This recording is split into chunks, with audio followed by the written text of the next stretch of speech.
ಎಲ್ಲರಿಗೂ ಕಥಾಕುಸುಮ ಯೂಟ್ಯೂಬ್ ಚಾನೆಲ್ಗೆ ಸ್ವಾಗತ. ವಕ್ರತುಂಡ ಮಹಾಕಾಯ ಕೋಟಿ ಸೂರ್ಯ ಸಮಪ್ರಭ ನಿರ್ವಿಘ್ನಂ ಕುರು ಮೇ ದೇವ ಸರ್ವಕಾರ್ಯೇಷು ಸರ್ವದಾ ಎಂಬ ಶ್ಲೋಕವನ್ನು ಹೇಳಿ ದೇವರ ಪೂಜೆ ಮಾಡಿ ಆರತಿ ತಟ್ಟೆ ಹಿಡಿದು ಹೊರಬಂದ ಸುಧಾರವರ ಮುಂದೆ ನಗುಮೊಗದೊಂದಿಗೆ ನಿಂತಿದ್ದರು ಮನೆಯ ಹಿರಿಯರು ಅರುಂಧತಿಯವರು. ಅತ್ತೆ ಆರತಿ ತಗೊಳ್ಳಿ ಎಂದವರ ಮಾತಿಗೆ ಸರಿ ಎಂಬಂತೆ ತಲೆ ಆಡಿಸಿದರು ಅರುಂಧತಿಯವರು. ಶಿವಕುಮಾರ್ರವರು ಹಾಗೂ ಮೋಹನ್ ರವರು ಆಗಷ್ಟೇ ಅಲ್ಲಿಗೆ ಬಂದವರು. ದೇವರಿಗೆ ಕೈ ಮುಗಿದು ಪ್ರಾರ್ಥಿಸಿದವರು. ಅರುಂಧತಿಯವರ ಕಾಲಿಗೆ ನಮಸ್ಕರಿಸಿದರು. ನೂರ್ಕಾಲ ಚೆನ್ನಾಗಿ ಬಾಳಿ ಎಂದು ಅರುಂಧತಿಯವರು ಅವರಿಗೆ ಆಶೀರ್ವದಿಸಿದರು. ಸುಧಾ, ತಿಂಡಿ ರೆಡಿನಾ ಎಂದು ಮೋಹನ್ ರವರು ಕೇಳಿದಾಗ, ರೆಡಿ ಇದ್ದೇರಿ, ಬನ್ನಿ ಕೂತ್ಕೊಳ್ಳಿ. ಅತ್ತೆ, ಬಾವ ನೀವು ಕೂತ್ಕೊಳ್ಳಿ ಎಂದವರೇ ಅಡುಗೆ ಕೋಣೆಯಿಂದ ತಿಂಡಿಯನ್ನು ತಂದು ಡೈನಿಂಗ್ ಟೇಬಲ್ ಮೇಲೆ ಜೋಡಿಸಿ ಎಲ್ಲರಿಗೂ ತಟ್ಟೆ ತೆಗೆದಿಟ್ಟರು. ಅವರಿಗೆ ಬಡಿಸಲು ಜೊತೆಯಾದರು ರಜನಿಯವರು. ಸುಧಾ, ಮಕ್ಕಳೆಲ್ಲಮ್ಮ ಎದ್ದಿಲ್ವಾ ಇನ್ನು ಎಂದು ಅರುಂಧತಿಯವರು ಸುಧಾರವರನ್ನು ಕೇಳಿದಾಗ, ಸ್ವೀಟಿಮ್ಮ ನಾವಿಲ್ಲಿದ್ದೀವಿ ಎಂದು ಅರುಂಧತಿಯವರನ್ನು ಹಿಂದಿನಿಂದ ಬಳಸಿದರು ವೃದ್ಧಿ ಹಾಗೂ ಸರ್ವೇಶ್. ನಿಮ್ಮ ಅಣ್ಣ ಎಲ್ಲೋ ಎಂದು ಅರುಂಧತಿಯವರು ಕೇಳಿದಾಗ, ಸ್ವೀಟಿಮ್ಮ ಅಣ್ಣ ರೆಡಿಯಾಗಿ ದೊಡ್ಡಮ್ಮನ ಜೊತೆ ಮಾತಾಡ್ತಿದ್ದಾನೆ ಎಂದಳು ವೃದ್ಧಿ. ಅರುಂಧತಿಯವರು ವಿಷಾದದ ನಗೆ ಬೀರಿ, ಸರಿ ಎಲ್ಲರೂ ಕೂತ್ಕೊಂಡು ತಿಂಡಿ ತಿನ್ನಿ, ಪಾಪು ಇನ್ನೇನು ಬಂದ್ಬಿಡ್ತಾನೆ ಎಂದಾಗ ಎಲ್ಲರೂ ತಿಂಡಿ ತಿನ್ನಲು ತೊಡಗಿದರು. ಮಹಡಿ ಮೇಲಿನ ಕೋಣೆಯಲ್ಲಿ ಹಾರ ಹಾಕಿದ ಫೋಟೋ ಮುಂದೆ ನಿಂತವನು, ಅಮ್ಮ, ಈ ಪ್ರಪಂಚದಲ್ಲಿ ಅದೃಷ್ಟವಂತರು ಯಾರು ಗೊತ್ತಾ?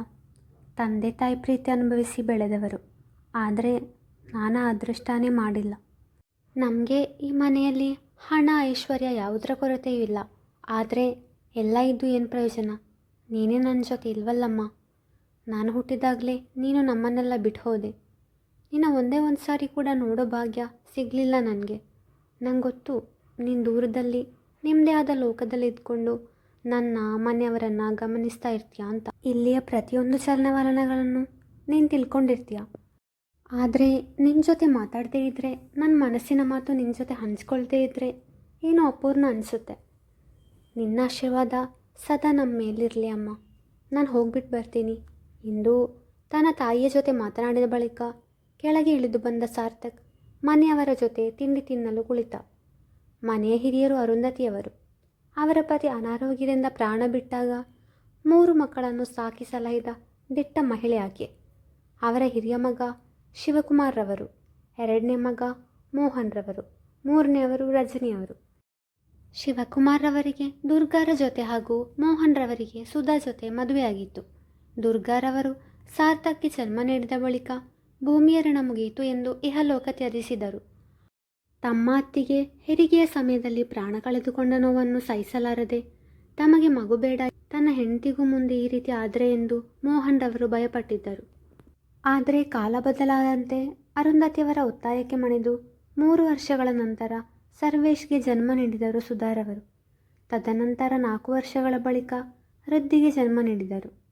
ರಜನಿಯವರಿಗೆ ಪೊಲೀಸ್ ಆಫೀಸರ್ ಜೊತೆ ಮದುವೆಯಾಗಿತ್ತಾದರೂ ತಿಂಗಳುಗಳು ಕಳೆಯುವ ಮೊದಲೇ ಅವರ ಪತಿ ಉಗ್ರಗಾಮಿಗಳ ಜೊತೆಗೆ ನಡೆದ ಹೋರಾಟದಲ್ಲಿ ವೀರ ಮೃತ್ಯು ಪಡೆದರು. ರಜನಿಯವರು ಮರು ಮದುವೆಗೆ ಒಪ್ಪಲಿಲ್ಲ. ಅಂದಿನಿಂದ ತವರು ಮನೆಯಲ್ಲಿಯೇ ವಾಸವಾಗಿದ್ದಾರೆ. ಶಿವಕುಮಾರ್ ರವರು ಹಾಗೂ ಮೋಹನ್ ರವರು ಸಣ್ಣದಾಗಿ ಪ್ರಾರಂಭಿಸಿದ ಹೋಟೆಲ್ ಬಿಸ್ನೆಸ್ ಇವತ್ತು Durga family restaurant and caterers ಆಗಿ ಬೆಳೆದಿದೆ. ಇದರ ಹಿಂದೆ ಶಿವಕುಮಾರ್ ರವರು ಹಾಗೂ ಮೋಹನ್ ರವರ ಜೊತೆ ಸಾರ್ಥಕ್ನ ಪರಿಶ್ರಮ ಕೂಡ ಇದೆ. ಕಥಾನಾಯಕ ಸಾರ್ಥಕ್ 27 ವರ್ಷದ ಯುವಕ, MBA ಪದವೀಧರ, ಮಿತಭಾಷಿ. ಒಬ್ಬ ಬಿಸ್ನೆಸ್ ಮ್ಯಾನ್ಗೆ ಬೇಕಾದ ಗಂಭೀರತೆ ಇದೆ. ತಾನು ಅಂದುಕೊಂಡಿದ್ದು ಆಗಲೇಬೇಕು ಎನ್ನುವ ಛಲ ಬಿಡದ ವ್ಯಕ್ತಿಯವ. ಇನ್ನು ಕೋಪ ಅಂತೂ ಮೊದಲೇ ಜಾಸ್ತಿ. ತಾಯಿ ಇಲ್ಲದವನನ್ನು ಮನೆಯವರು ತುಂಬ ಮುದ್ದಿನಿಂದ ಸಾಕಿ ಸಲಹಿದ್ದಾರೆ. ಆದುದರಿಂದಲೇ ಅವನನ್ನು ಪಾಪು ಎಂದು ಕರೆಯುತ್ತಾರೆ. ಇನ್ನು ಸರ್ವೇಶ್, ವಯಸ್ಸು 24, ಅಣ್ಣನಂತೆ MBA ಪದವಿ ಪಡೆದು ಅವನ ಜೊತೆ ಬಿಸ್ನೆಸ್ಗೆ ಸಹಾಯ ಮಾಡುತ್ತಿದ್ದಾನೆ. ವೃದ್ಧಿ ವಯಸ್ಸು 20, ಅಂತಿಮ ವರ್ಷದ ಪದವಿ ವಿದ್ಯಾರ್ಥಿನಿ. ಪಾಪು, ಸರಿಯಾಗಿ ತಿಂಡಿ ತಿನ್ನು ಎಂದು ರಜನಿಯವರು ಹೇಳಿದಾಗ, ಸಾಕು ಅತ್ತೆ, ಆಲ್ರೆಡಿ ಲೇಟಾಗಿ ಹೋಗಿದೆ ಎಂದು ಎದ್ದು ನಿಂತವ. ಸರ್ವೇಶ್, ನಾನು ಕಾರಲ್ಲಿರ್ತೀನಿ, ಬೇಗ ಬಂದುಬಿಡು ಎಂದ. ಪಾಪು, ನಾವು ಬರ್ತೀವಿ ಎಂದು ಅವನ ಜೊತೆ ಹೊರಟರು ಶಿವಕುಮಾರ್ ರವರು ಹಾಗೂ ಮೋಹನ್ ರವರು. ನಾನು ಬಂದೆ ಎಂದು ಸರ್ವೇಶ್ ಕೂಡ ಅವರ ಹಿಂದೆ ಓಡಿದರೆ ವೃದ್ಧಿ ಮನೆಯವರಿಗೆ ತಿಳಿಸಿ ತಾನು ಕಾಲೇಜಿಗೆ ಹೊರಟಳು. ಬಹಳ ವರ್ಷಗಳ ನಂತರ ತಮ್ಮ ಕುಟುಂಬ ಸಮೇತ ಊರಿಗೆ ಬಂದಿಳಿದರು ದಾಮೋದರ್ ಅವರು. ಬ್ಯಾಂಕ್ ಸಿಬ್ಬಂದಿಯಾದವರಿಗೆ ಬಹಳ ವರ್ಷಗಳ ನಂತರ ನಿವೃತ್ತರಾಗಲು ವರ್ಷಗಳು ಬಾಕಿ ಇರುವಾಗ ಊರಿಗೆ ವರ್ಗಾವಣೆಯಾಗಿತ್ತು. ತಾವು ಹುಟ್ಟಿ ಬೆಳೆದ ಮನೆಗೆ ಬಂದವರು ಖುಷಿಯಿಂದ ಮನೆಯನ್ನು ಕಣ್ತುಂಬಿಕೊಂಡರು. ರೀ, ಮನೆಯನ್ನು ನೋಡಿದ್ದು ಸಾಕು, ಬನ್ನಿ ಒಳಗಡೆ ಹೋಗೋಣ ಎಂದು ಅವರ ಪತ್ನಿ ವಿಮಲಾರವರು ಹೇಳಿದಾಗ ಎಚ್ಚೆತ್ತವರು ಮನೆಯ ಬೀಗ ತೆರೆದರು. ದಾಮೋದರ್ ರವರ ಸ್ನೇಹಿತರಾದ ಆನಂದ್ರವರು ತಿಂಗಳಿಗೊಮ್ಮೆ ಕೆಲಸದವರಿಂದ ಮನೆಯನ್ನು ಶುಚಿಗೊಳಿಸುತ್ತಿದ್ದರು. ದಾಮು, ಆನಂದ, ಹೇಗಿದ್ಯಾ ದಾಮು?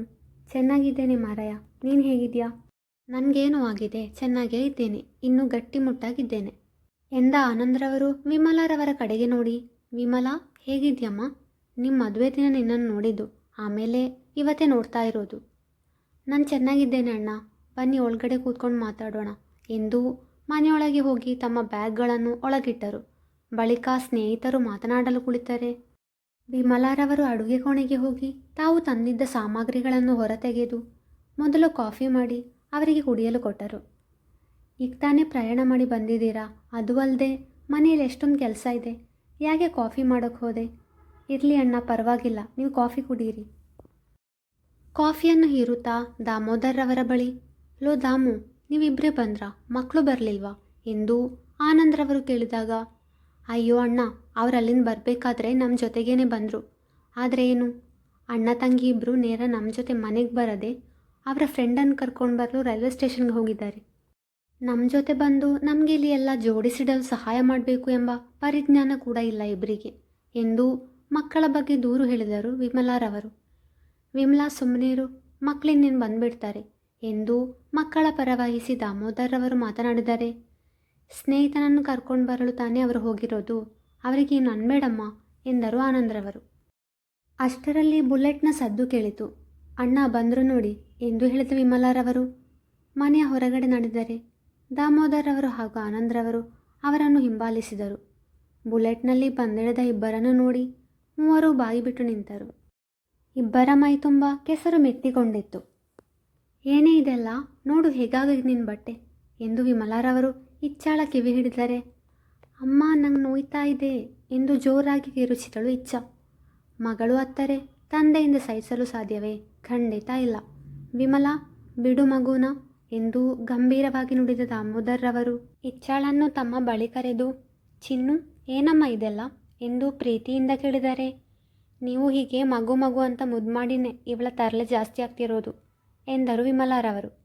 ವಿಮಲಾ, ನೀನು ಸುಮ್ಮನಿರು ಎಂದ ದಾಮೋದರ್ ಅವರು ಇಶಾನ್ ಕಡೆಗೆ ನೋಡಿ, ಇಶಾನ್, ಹೇಗಾಯಿತು ಇದೆಲ್ಲ ಎಂದು ಕೇಳಿದಾಗ, ಅದು ಅಪ್ಪ ಎಂದು ಇಶಾನ್ ಹೇಳಬೇಕಾದರೆ ಅವನು ಉತ್ತರಿಸುವ ಮೊದಲು ಇಚ್ಛಾ, ಅದು ಅಪ್ಪ, ನಾವಿಬ್ಬರು ಸಾರಥಿ ಜೊತೆ ಬರ್ತಾ ಇರುವಾಗ ವಯಸ್ಸಾದ ತಾತ ಒಬ್ಬರು ಸಾರಥಿಗೆ ಅಡ್ಡ ಬಂದರು. ಆಗ ನಾವು ಸಡನ್ನಾಗಿ ಸಾರಥಿನ ನಿಲ್ಲಿಸೋಕ್ಕಾಗದೆ ಬ್ಯಾಲೆನ್ಸ್ ತಪ್ಪಿ ಬಿದ್ವಿ. ಪಕ್ಕದಲ್ಲಿ ಕೆಸರು ಇತ್ತು, ಹಾಗೆ ನಾವು ಎಂದು ಹೇಳುತ್ತಿರಬೇಕಾದ್ರೆ, ಆದರೆ ನೋಡು, ಬಿಳಿ ಬಟ್ಟೆ ಬೇರೆ ಹಾಕ್ಕೊಂಡಿದ್ಯಾ, ಬಟ್ಟೆ ಎಲ್ಲ ಕೊಳೆ ಆಯಿತು, ಇನ್ನೂ ಆ ಕೊಳೆ ತೆಗೆಯೋಕೆ ನಾನು ಕಷ್ಟಪಡಬೇಕು ಎಂದರು ವಿಮಲಾರವರು. ಆಗ ಅವರ ಭುಜದ ಮೇಲೆ ಕೈಯಿಟ್ಟ ಇಚ್ಛಾ, ಅಮ್ಮ, pour rub pour, Surf Excel liquid 3 ಬೆರಳು ಸಾಕು, ಕಲೆಗಳು ಮಾಯ, ಮೊದಲು ಪೋರ್ ನಂತರ ರಬ್ ಪೋರ್ ಎಂದಳು ಪುಟ್ಟ ಹುಡುಗಿಯಂತೆ. ವಿಮಲಾರವರು ತಮ್ಮ ಕೆಲಸವನ್ನು ಮಾಡಲು ಒಳಗಡೆ ಹೋದರೆ ಇಚ್ಛಾ ಹಾಗೂ ಇಶಾನ್ ಫ್ರೆಶ್ ಆಗಲು ಹೋದರು. ದಾಮು, ನಿನ್ನ ಮಕ್ಕಳು ಒಳ್ಳೆ ಕೆಲಸ ಮಾಡಿ ಬಟ್ಟೆ ಕೊಳೆ ಮಾಡಿದ್ದಾರೆ, ಅದಕ್ಕೆ ಕೋಪ ಮಾಡಬೇಡ ಅಂತ ಹೇಳೋ ವಿಮಲಾಗೆ. ಹೌದು, ಎಲ್ಲಿ ಅವರ ಫ್ರೆಂಡ್? ನೋಡು, ನಿನ್ನ ಮುಂದೆ ಇದೆಯಲ್ಲ, ಇದೆ, ಇದು ಬುಲೆಟ್ ತಾನೇ, ಇದೇ ಅವರಿಬ್ಬರ ಫ್ರೆಂಡ್ ಸಾರಥಿ. ಆಮೇಲೊಂದು ವಿಷಯ, ನನ್ನ ಮಗಳು ಹೇಳಿದ್ದು ಕಟ್ಟುಕತೆ, ಅದು ನಿಜ ಅಲ್ಲ. ಏನು, ನಿಜ ಅಲ್ವಾ? ಅಲ್ಲ, ಸಾರಥಿಯನ್ನು ಸರಿಯಾಗಿ ನೋಡು, ಬಿದ್ದಿರೋ ಥರ ಕಾಣಿಸ್ತಿದ್ಯಾ? ಇಲ್ಲ, ಅಂದರೆ ಇಷ್ಟು ಹೊತ್ತು ಸುಳ್ಳು ಹೇಳ್ತಿದ್ಲಾ? ಹೌದು ಅಂಕಲ್, ಸುಳ್ಳು ಹೇಳಿದೆ, ಇಲ್ಲಾಂದರೆ ಅಮ್ಮ ಕೋಪ ಮಾಡ್ಕೊಡ್ತಿದ್ಲು. ಅದು ಬರುವಾಗ ದಾರಿಯಲ್ಲಿ ನವಿಲನ್ನು ನೋಡಿದೆ, ಸಾರಥಿಯನ್ನು ನಿಲ್ಲಿಸಿ ಅದರ ಪಕ್ಕ ಹೋಗಬೇಕಾದ್ರೆ ಅದು ಹಾರಿ ಹೋಯಿತು. ಆದರೆ ಹೋಗಬೇಕಾದ್ರೆ ಅದರ ಗರಿ ಬಿದ್ದಿರೋದನ್ನು ನೋಡಿ ಅದನ್ನ ಯಾರಾದರೂ ತಗೊಳ್ಳೋಕ್ಕೆ ಮುಂಚೆ ನಾನೇ ತಗೊಳ್ಳೋಣ ಅಂತ ಓಡಿದೆ. ನನ್ನ ಹಿಂದೆ ಅಣ್ಣನೂ ಬಂದ. ನವಿಲುಗರಿನ ನೋಡ್ತಾ ಕೆಸರಿನ ಹೊಂಡವನ್ನು ಗಮನಿಸದೆ ಇಬ್ಬರೂ ಬಿದ್ದುಬಿಟ್ವಿ. ಆದರೂ ನವಿಲುಗರಿ ತಗೊಂಡೇ ಬಂದ್ವಿ ಎಂದಳು ಏನೋ ಸಾಧಿಸಿದಂತೆ. ಆನಂದ್ರವರು ಅವಳ ಮಾತನ್ನು ಕೇಳಿ ಬಾಯಿ ಬಿಟ್ಟುಕೊಂಡು ನೋಡಿದರೆ, ನೋಡಪ್ಪ ಆನಂದ, ಇವಳೇ ನನ್ನ ಮುದ್ದು ಮಗಳು ಇಚ್ಛಾ, BCom ಫೈನಲ್ ಇಯರ್ ಸ್ಟೂಡೆಂಟ್ ಎಂದವರು ಇಶಾನ್ ಕಡೆಗೆ ತೋರಿಸಿ, ನನ್ನ ಮಗ ಇಶಾನ್, ಇವನಿಗೆ ಪಕ್ಕದಲ್ಲಿರುವ ಕಾಲೇಜಲ್ಲಿ ಲೆಕ್ಚರರ್ ಕೆಲಸ ಸಿಕ್ಕಿದೆ ಎಂದು ತಮ್ಮ ಮಕ್ಕಳನ್ನು ಪರಿಚಯಿಸಿದರು ದಾಮೋದರ್ರವರು. ಇಬ್ಬರು ಅವರ ಕಾಲಿಗೆ ನಮಸ್ಕರಿಸಿದರು. ಅಯ್ಯೋ, ಇದೆಲ್ಲ ಏನು? ನಮಗೆ ಕಾಲೆಳೆಯುವುದೆಂದರೆ ಇಷ್ಟ ಅಂಕಲ್ ಎಂದವಳು ಹೇಳಿದಾಗ ಆನಂದ್ರವರು ಕಣ್ಣಗಲಿಸಿದರೆ ಇಚ್ಛಾ ನಾಲಗೆ ಕಚ್ಚಿದಳು.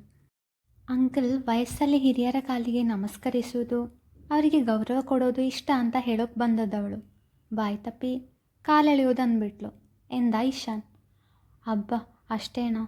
ಸರಿ ಕಣೋ ದಾಮು, ನಾನೇನು ಬರ್ತೀನಿ ಎಂದು ಆನಂದ್ರವರು ಅಲ್ಲಿಂದ ಕಾಲು ಕಿತ್ತರು. ಮುಂದುವರಿಯುವುದು. ಹೇಗಿದೆ ಹೊಸ ಕತೆ? ಈ ಕತೆ ನಿಮಗೆ ಇಷ್ಟವಾಗಿದ್ದರೆ ಲೈಕ್ ಮಾಡಿ, ಶೇರ್ ಮಾಡಿ, ಕಮೆಂಟ್ ಮಾಡಿ. ಹಾಗೆ ಈ ಚಾನೆಲ್ನ ನೀವು ಸಬ್ಸ್ಕ್ರೈಬ್ ಮಾಡಿಲ್ಲ ಅಂದರೆ ಸಬ್ಸ್ಕ್ರೈಬ್ ಮಾಡಿ. Thank you.